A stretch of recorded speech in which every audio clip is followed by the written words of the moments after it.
What's good, yo? It's your boy, that motherfucker Steve, and I'm out here from MCTV, but right now you're watching GFG TV with your boy, that motherfucker Steve, and we got the whole squad up in here. They got me in the hot seat today, so let's see what's popping. What's up? What's up, y'all? Back at it for episode 3. Again, we thank you for sitting down with us here. I'm motherfucker Steve.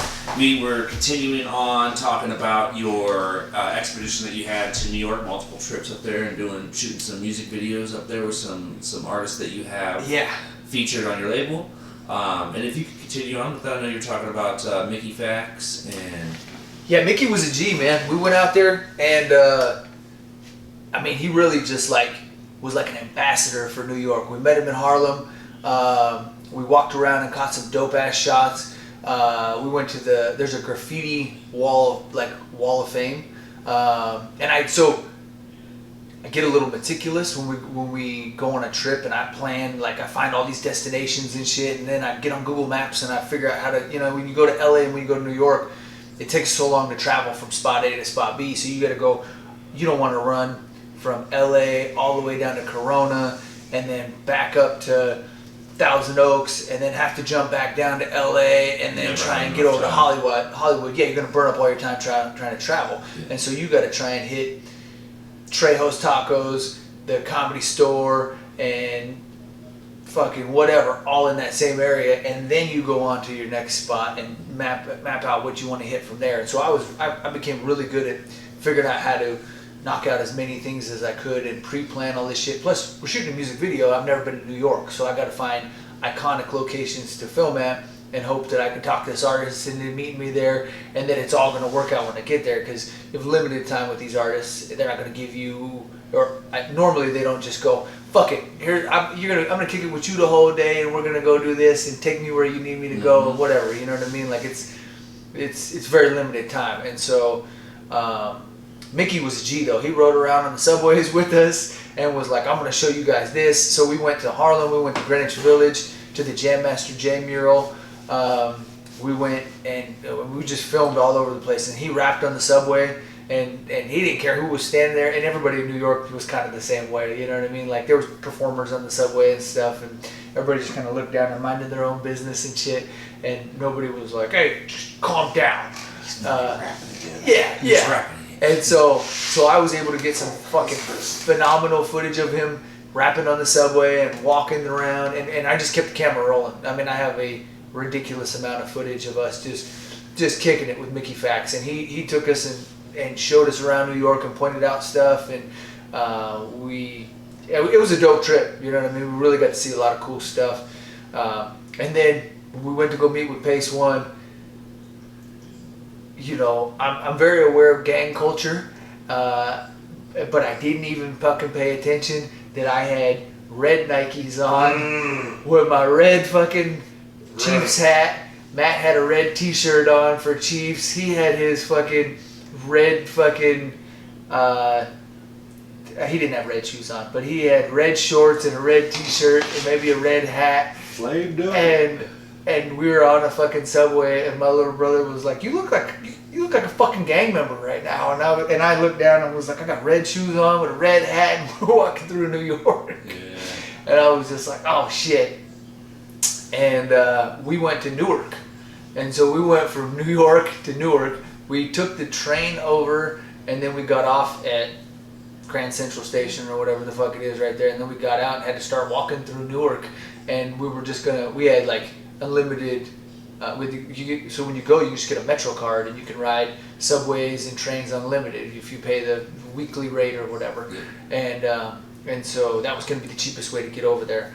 And we got out and started walking through Newark, and apparently we were on the block we were on, everybody was just pitching heroin. And so they thought a couple of dudes were just walking through with backpacks, and they thought we came down there to score heroin. So the first dude walked up to me and was like, got that boy. And I was like, oh fuck, we might not be on the right spot. The next dude was like, yo, got what you need. I was like, oh fuck, this is real New York, Newark, you know what I mean? And so we were just wandering around, kind of lost. But eventually we got to Pace One, and we were like, all right, let's go film. And he was like, I'm not going out on the block with you guys looking like that. Y'all are in the wrong neighborhood. And we were like, oh fuck, you know what I mean? Don't want to hear that. dropped the ball on this one. Yeah. So it was a crash course in New York. Nobody fucked with us. Nobody bothered us. They were trying to help us out. They were like, "Hey, I got some heroin. Would you like some heroin?" You need heroin. So back to bars. You with heroin that you want money, don't you? So back to bars 1. That's out. Is there a back to bars 2? Yep. Is that out? Nope, not yet. Okay. Well, pieces. We dropped a single with Godimus from Strange Music, Ren Thomas. Formerly And Strange Music. Yep. Godimus, formerly from Cess Crew and Strange Music. Ren Thomas and DNA, the battle rapper. Very nice. Nice DNA. And I went out and filmed with him in New York. Made a second trip, just me and Cap. We went out there and we filmed with. So we went to Detroit first along the way. I drove to Detroit and then Cap flew out from Denver and met me before he went to the Army. And we filmed with Ty Ferris, Marv One, and Fat Father. Wow. And I got to film with all of them at St. Andrews, and then various spots along the way, and on 8 Mile Road in East Detroit, and hit up a lot of iconic spots and just did my thing and ran through out there and really did it up big. And then Cap and I drove to New York, and we spent 3 days out there, and I filmed with Ren Thomas again. In Garwood, we filmed with DNA in Corona, Queens, and then I met up with, oh my god, I can see his face, but I can't think of his fucking name. Sean Price's protege. You'd think I know these dudes' names. I got records with them. Yeah. 2 seconds.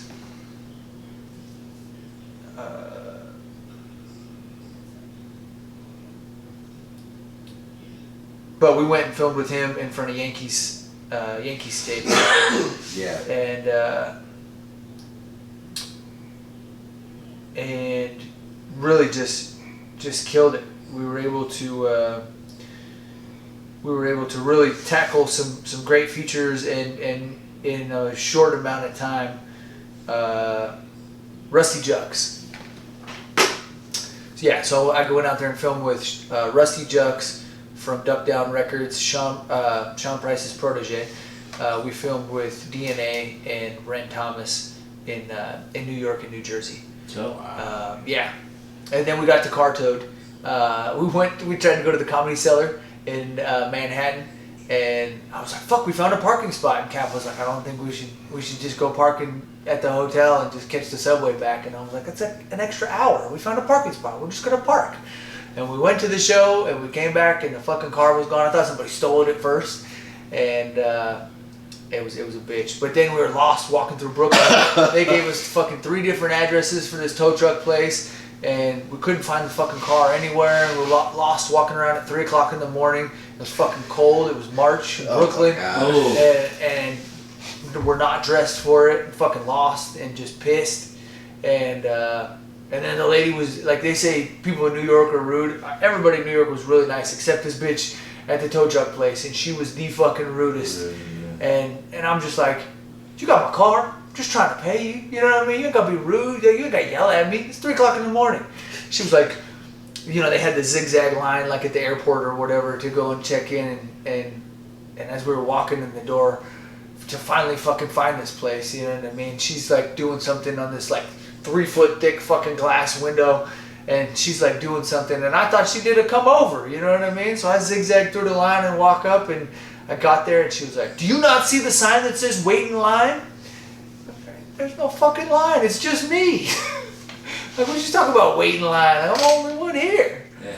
And she was a bitch. And my brother was standing there with me, and she was like, "Is it your car?" And he was like, "No, with him." And she was like, "Go wait in line." And I'm like, this is getting ridiculous. But we got the car back. So, MCTV, you guys do a lot of interviews. What are some of the big name interviews under your belt that you were fortunate to sit down with, and talk to, and chop it up with?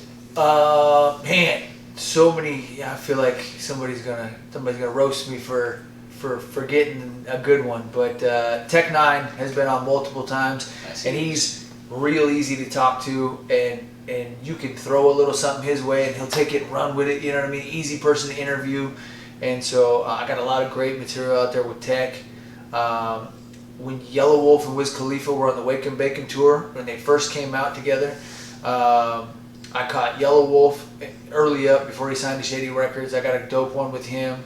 I got Future before his career exploded, and I caught him out in Las Vegas and kicked it with him and chopped it up with him.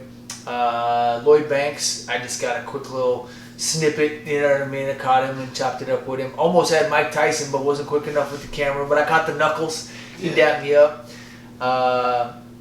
Jadakiss, I got a short little fucking combo with him in a little mini interview.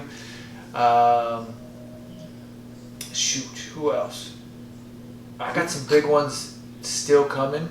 You ever sat down with King Crooked or Crooked Eye?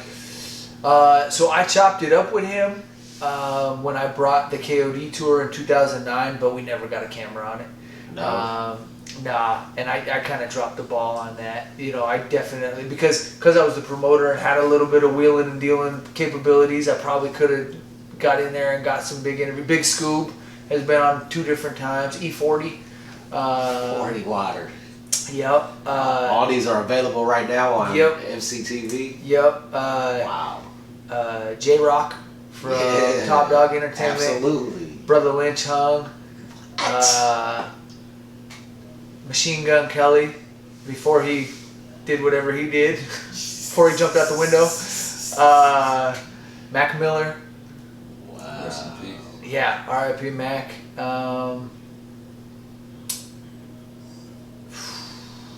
Shit, I know I'm forgetting. Bone Thugs and Harmony. I know I'm forgetting some big ones. So out of all of those, let's name, let's say the top 3 most memorable ones that you did. So I got one with R.A. the Rugged Man. Okay. That it has not come out yet, and he's been on twice, and he does not hold back. I'm probably gonna cut out the snippet where he hands me my ass a little bit. Yeah. You know what I mean? And he did it out of love. You know what I mean? He was kind of playing, but it was blunt and brutal. Yeah. You know what I mean?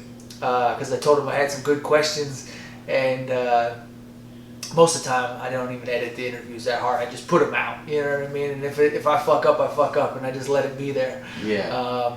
But I was kind of caught up in the moment, you know what I mean? And it was a quick interview, and it was rushing and whatever. And he handed me my ass a little bit. I was like, yeah, man, I came up with some good questions, and I hit up another homie, and I was like, hey, you know what I mean? What do you think I should ask him? You know what I mean? And so we kind of brainstormed a little bit, and he was like, I thought you came up with some original questions.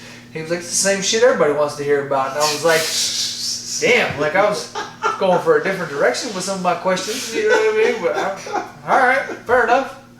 So R.A. the Rugged Man. R.A. was a different interview. Oh fuck, who's another one that, you know what I mean? You've been doing it and you're just kind of like, oh, this isn't going the direction I thought it was.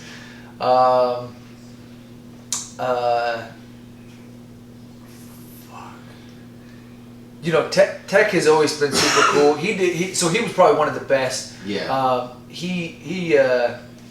When we were closing out some of the interviews, we came up with the thing. Actually, Tech and 40 both. So Tech was the first one. When we were closing out the interviews, I was like, oh, this was kind of in the early days when people were starting to drop bars, you know, and like they'd have like the what is it, I-95 bars, you know, and people go on there and just bar out, and so we kind of started doing that, and I was like, all right, would you close us out with a couple of bars real quick, you know what I mean? And Tech this was when Seepage was getting ready to come out, and he just hammered it and dropped a verse that was unreleased. And I think he ad-libbed a little bit and just threw some freestyle shit in there and then dropped some bars and killed it. And so I was like, cool, we're gonna start doing this. And Cal did the interview with 40, and I said, hey, would you close us out with some bars? And 40 was like, I'll rap for free. Yeah, E40, yep. And E40 was like, I'll rap for free. And I was like, oh shit, that went the wrong direction. he was nice about it, but you know what I mean? Yeah. He was just like, bro, you ain't paying me to rap. Like, you got an interview out of me. You got my time. I ain't giving you all that. Yeah. And I was like, oh, Yep. And so we kind of that caused me to reel that back in a little bit because I was like, oh, that, you know what I mean? It was kind of like you grabbed the burner and was like, oh, yep. All right, I'm not gonna do that again. That's hilarious. But yeah, man, I've been super fortunate with the people that have given me their time, and yeah, I mean, What advice would you give a young guy that's trying to pursue the same things that you're trying to pursue right now? man, I ain't telling them nothing. I don't want them motherfuckers stealing my shine. I was just wanting to give you an opportunity to give him some game, but No, I don't hesitate to give back because it's kind of a coveted industry where people don't show you the ropes. You know what I They mean? don't. And a lot of people feel threatened. They don't want these up and comers to come and try and snatch take our fucking jobs. Exactly. So, you know, you got to stay focused. You got to, you know what I mean? If you catch that wind in the sails, don't let it go.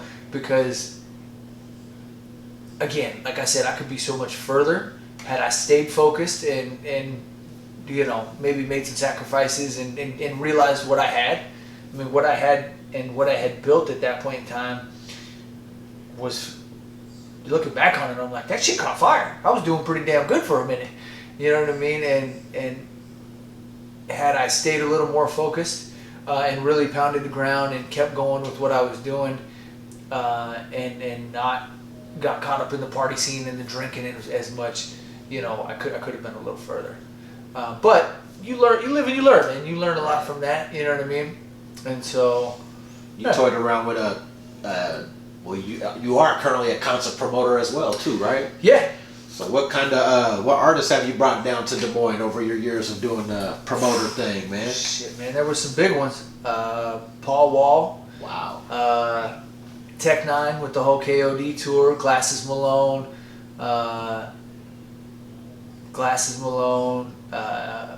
Slaughterhouse. The gang. Yeah. Oh shit. JL. I worked with a lot of strange artists because when I was working for the label, Yeah. doing the whole street team stuff. You know, I grew close with the people that I was promoting. You know what I mean, here in Des Moines, and so that made it easy to, again, having those contacts. You could reach out to somebody directly, and you could go, "Yo, what's up? Can I bring you up?" You know what I mean? So it made it easy to bring up Joey Cool, you know, JL, Godimus, UBI.